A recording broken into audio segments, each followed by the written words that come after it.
What is the first thing that pops in your head when you hear the word mythology? For some, it will be an adulterous, lightning-wielding Greek god, while for others, it will be witty, anthropomorphic animals teaching lessons about life. Clearly, myths have taken many forms throughout history. So what actually defines a myth? According to mythologist Joseph Campbell, mythology is an organization of symbolic images and narratives metaphorical of the possibility of human experience and fulfillment in a given culture at a given time. While gods and talking animals have been some of the popular forms that mythical figures have taken throughout different societies, they have given way to a new figure of American mythology, the superhero. It is undeniable that comic books and superhero stories have come a long way from being what middle schoolers read if they wanted to get beaten up to now one of, if not the, most consumed genre of media in the country. As they have risen in popularity, stories of these larger-than-life heroes have certainly begun to fit Campbell's definition of mythology and serve a function much greater than simply entertaining nerds and geeks alike. Depending on the hero, or anti-hero, comic books and superhero stories can easily fulfill any of Campbell's four functions of mythology: mystical, cosmological, sociological, and psychological. It is interesting to see how different characters and stories are able to fulfill these functions in their own way, and how some of these characters and stories, and therefore their functions, have become much more popular than others. Arguably, no comic book character has risen to higher levels of popularity and become a symbol of American mythology quite like Peter Parker, the friendly neighborhood Spider-Man. But what is it about Spider-Man's stories and their functions that has allowed him to become one of the great American myths? Before fully diving into the mythological functions of Spider-Man, it may be helpful to go over a brief history of the character. In 1962, Marvel Comics editor and head writer Stan Lee had the idea for a new kind of superhero that the teenagers reading comics would be able to identify with. Together with Jack Kirby and Steve Ditko, Lee created the character Spider-Man, which debuted in Amazing Fantasy issue number 15. This issue saw the nerdy Peter Parker get bitten by a radioactive spider, develop superpowers, and learn that with those great powers also comes great responsibility. Since then, Spider-Man has appeared in thousands of issues of various comic books, multiple television shows, a Broadway musical, video games, and 3 different movie series. Throughout the long continuity of Spider-Man's stories, the hero has faced a seemingly endless supply of villains and other antagonistic forces, whether they be the crazed, evil billionaire father of his best friend, a sentient alien symbiote, a scientific mentor turned lizard, or even, at times, his own superpowered friends. The great thing about Peter Parker is that he is always somehow able to deal with the trouble that comes his way, and also do it with a witty one-liner and the knowledge that he's behind on rent for the month. As mentioned, even from his origins, Spider-Man was created to be a hero that everyday people would find easily relatable, and I think it's fair to say that Stan Lee was more successful than he ever could have imagined. While the amazing feats of strength and bravery may be some of the flashier and more exciting parts of Spider-Man, it is the humanity and relatability of Peter Parker that has propelled the character to become a mythological figure, functioning as an example of how everyday people can be a hero under any circumstance.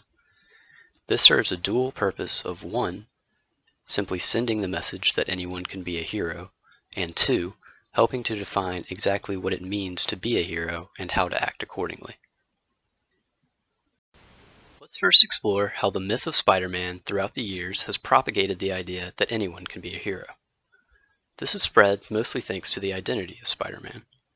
In the beginning, Peter Parker is a young, nerdy, poor, and yet kind-hearted boy meant to represent a new kind of hero that isn't a billionaire tech genius or Amazonian goddess. This is a hero that faces the struggles of everyday people. He has troubles with rent, trouble with girls, trouble with school, and that's only the trouble he has to take care of before saving the world. When Spider-Man was created, this type of character being the hero was a somewhat revolutionary idea. Since then, the culture has changed, and with it, so have the revolutionary ideas in Spider-Man. No longer is it groundbreaking to have a young, nerdy white guy, or let's be honest, any white guy, as the main character in a story. In order to continue to send the message that anyone can be a hero, The creators of Spider-Man have had to change with the times and embrace diversity within their stories in a much larger way. This was clear in 2010 when there was a small internet campaign for Donald Glover, an African-American writer, actor, and musician, to become the next live-action Spider-Man. While there was some support for this, there were also many fans that clearly do not understand that one of the main messages of the web-slinger story is that anyone can be a hero. These closed-minded fans would quickly eat their words when Marvel Comics introduced Miles Morales the very next year. First appearing in Ultimate Fallout number 4, Miles Morales is the son of a black father and Puerto Rican mother who takes the mantle of Spider-Man following the death of Peter Parker. Although Marvel was able to use Peter Parker to showcase struggles that someone looking like him may go through, adding Miles to the myth of Spider-Man allowed an entirely new demographic to see someone like them put on the mask and swing through the sky. The creators would continue to spread the message that truly anyone can be a hero through their 2014 Spider-Verse storyline. This comic book, which would go on to inspire the 2018 animated film Spider-Man Into the Spider-Verse, deals with an infinite multiverse of infinite versions of Spider-Man working and fighting alongside one another. This includes a black Spider-Man, a white Spider-Man, a black and white Spider-Man, a female Spider-Man, a half-Irish, half-Mexican Spider-Man, a Japanese Spider-Man with a giant robot, even a Spider-Ham. By creating these new stories and iterations of the character, the creators truly cemented Spider-Man not simply as a great character, but as an American mythical figure representative of what it means to be a hero. While showing everyone that they too can be a hero is the primary function of the myth of Spider-Man, it cannot do this without shaping what it actually means to be a hero. Whether or not done intentionally, it cannot be denied that in the creation of Spider-Man, Marvel created a moral exemplar ripe for emulation.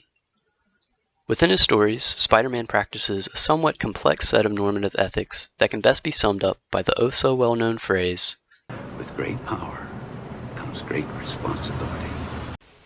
Spider-Man does not fit perfectly into any branch of normative ethics. Instead, he draws pieces from each in order to provide his own working definition of how one ought to act. He is mostly driven by the trauma of accidentally allowing his uncle to be killed because he did not use his powers to stop a robber. This creates a drive within Spider-Man to never let innocent people be harmed through his own action or inaction. In this sense, Peter has a somewhat utilitarian mindset. It doesn't matter what happens, as long as nobody, or at least the minimum amount of people, get hurt in the end. This can be seen in Peter's relationships with those closest to him. Although it is morally wrong to lie to them about his identity, and to ignore certain personal obligations, Spider-Man believes that much more harm and strife would result if he were honest to everyone and fulfilled all of his duties as Peter Parker. Peter is selflessly able to sacrifice his own relationships and well-being time and time again for the greater good. Spider-Man, however, is not strictly of utilitarian thought, and does not always believe that the ends will justify the means. Perhaps the best example of this comes from the Civil War comic storyline. The story centers around all of the Marvel heroes, Spider-Man included, fighting over the passing of the Superhero Registration Act, which requires every superhero to register with the government and essentially become a superpowered agent of the state. The comic is purposefully ambiguous as to which side is doing the right thing, and uses Spider-Man to explore the morals of both. Originally, Spider-Man is on the side of those in favor of the act. Iron Man convinces him that although it will cause harm to heroes and some of his friends, it is ultimately necessary to prevent innocent people from being harmed by the actions of unregistered superpowered people. As the story progresses, however, Spider-Man grows more and more horrified of having to hunt down his own friends and betray fellow heroes. After the superhero Black Goliath is killed at the hands of pro-registration heroes, Peter can no longer morally defend his stance, becomes an outlaw, and joins Captain America and the other anti-registration heroes. Eventually, the anti-registration side is defeated, and Spider-Man continues to work underground in secret. This shows the deontological aspects of Spider-Man's actions. He's not willing to physically hurt or kill innocent people or those he cares about in order to achieve his goal. Overall, the myth of Spider-Man does not function to send a message that a hero is either of a utilitarian or deontological mindset, but rather to show the importance of specific virtues such as courage, kindness, determination, and outright humanity. These virtues, showed not only through action-filled crime fighting, but also through everyday decisions that he must make, are what make Spider-Man a hero and are the essence of his mythical figure. As culture has evolved and media and entertainment have become such an integral part of our everyday lives, we cannot deny the massive impact and mythological qualities of our most popular characters and stories. As the gods of the ancient Greek are replaced with the superheroes of today, it is important that we are aware of their mythological function and role within society.